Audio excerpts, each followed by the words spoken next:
Mughals' tradition of successors. The Mughals did not believe in the rule of primogeniture, where the eldest son inherited his father's estate. हमारे India में क्या होता है, या जो Rajput rulers होते थे या फिर जितने भी हिंदू रूलर्स थे, वहाँ पर सक्सेशन का रूल क्या था? जो भी सबसे बड़ा लड़का होता था उसे उस थ्रोन के लिए सक्सीड कर दिया जाता था। वो किंगडम, वो अम्पायर जो सबसे बड़ा लड़का होता था उसे दे दिया जाता था।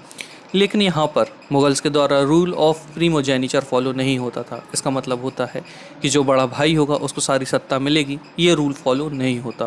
प्रीमोजेनिचर, इसका हिंदी में मतलब होता है ज्येष्ठ अधिकार। ज्येष्ठ मतलब सबसे बड़ा और अधिकार का मतलब आप जानते ही हैं। Instead they followed the Mughal and Timurid custom of coparcenary inheritance. Coparcenary, इसका मतलब होता है जॉइंट ओनरशिप। जो मुगल्स होते थे वो फॉलो करते थे तैमोराइड कस्टम।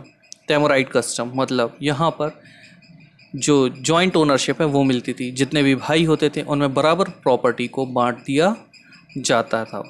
आप याद कर सकते हैं कि जब बाबर की डेथ हुई थी तब हुमायूं को ऑर्डर दिया गया था कि जो उनकी सक्सेशन के लिए थ्रोन है उसे बराबर चारों भाइयों में बांट दिया जाए। वो बात अलग है कि बाद में प्रॉब्लम्स बढ़ चुकी थी और जो हुमायूं था उसके खिलाफ मिर्ज़ा कमरान ने रिबिलियन कर दिया था।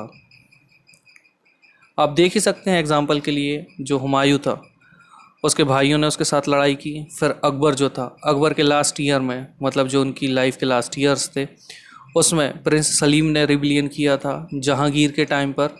जो सलीम थे वो जहांगीर थे और आगे चलकर वही एम्परर बने। लेकिन उनके लाइफ के लास्ट ईयर में शाहजहां ने रिबिलियन कर दिया था।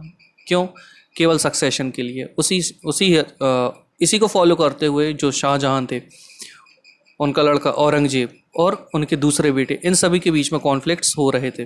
और इसी तरह से आगे चलकर औरंगजेब के जो लड़के थे उनके बीच में भी कॉन्फ्लिक्ट्स कंटिन्यूसली होते जा रहे थे। और इसका जो सीधा सीधा कारण था वो था रूल ऑफ प्रीमोजेनिचर। यहाँ पर कोपार्सेनरी इनहेरिटेंस को फॉलो किया जाता था, ना कि रूल ऑफ प्रीमोजेनिचर को।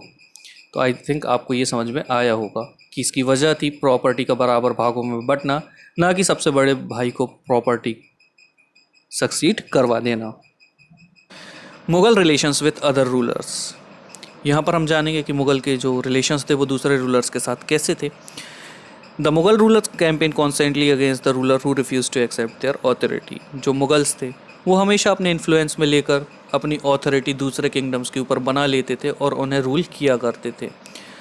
यहाँ पर ऐसे जो किंगडम्स होते थे या ऐसे ओपोनेंट होते थे जो रिफ्यूज़ कर देते थे इनकी ऑथोरिटी को एक्सेप्ट करने से, ये मुग़ल जो होते थे तुरंत उनके खिलाफ एक कैंपेन लॉन्च कर देते थे। But as the Mughal became powerful many other ruler also joined them voluntarily. लेकिन जैसे जैसे मुग़ल का इन्फ्लुएंस इंडियन सब कॉन्टिनेंट में बढ़ता जा रहा था, धीरे धीरे वहाँ पर बहुत से ऐसे किंगडम्स थे जिन्होंने अपनी मर्जी से इन्हें ज्वाइन कर लिया था। इनमें सबसे बेस्ट एग्जांपल है राजपूत का। बहुत से ऐसे राजपूत थे जिन्होंने अपनी बेटियों की शादी मुग़ल फैमिलीज़ में करवा दी थी और हाई पोजीशंस को रिसीव कर लिया था। लेकिन उनमें कुछ ऐसे भी थे जिन्होंने मुग़ल को रेजिस्ट किया था। लेकिन एक बार देख लेते हैं कि ऐसे कौन से राजपूत थे जिनकी शादी मुग़ल फैमिलीज़ में हुई थी।